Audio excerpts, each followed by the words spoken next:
The ITF Transport Outlook is our annual publication. It presents long-run scenarios on the development of global passenger and surface freight volumes and also related CO2 emissions all the way up to 2050.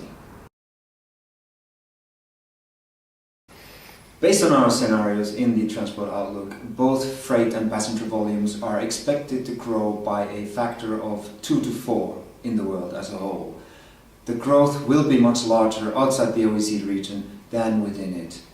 We will see the highest growth in countries such as China and India, with volumes growing all the way up to 9 times the levels observed today in the high scenario.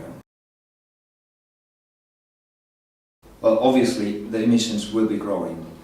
We estimate that the global transport emissions will grow anything between 30% and 200% by 2050. Again, most of the growth will be in the non-OECD regions, where emissions could grow more than 400%.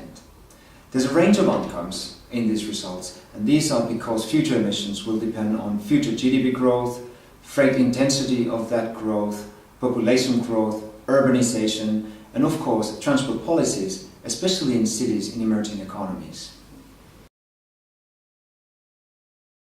We did a case study looking at the impact of future policies in Latin American cities particularly. We found out that if policies favor private cars, the CO2 emissions will grow 30% more than in business as usual case.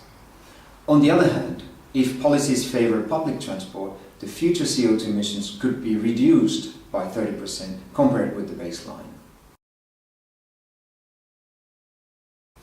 What our results show is that it is possible to design policies that help slow the growth in transport without sacrificing the overall mobility, while also reducing CO2 emissions. For that, you need long-term strategies, not isolated actions.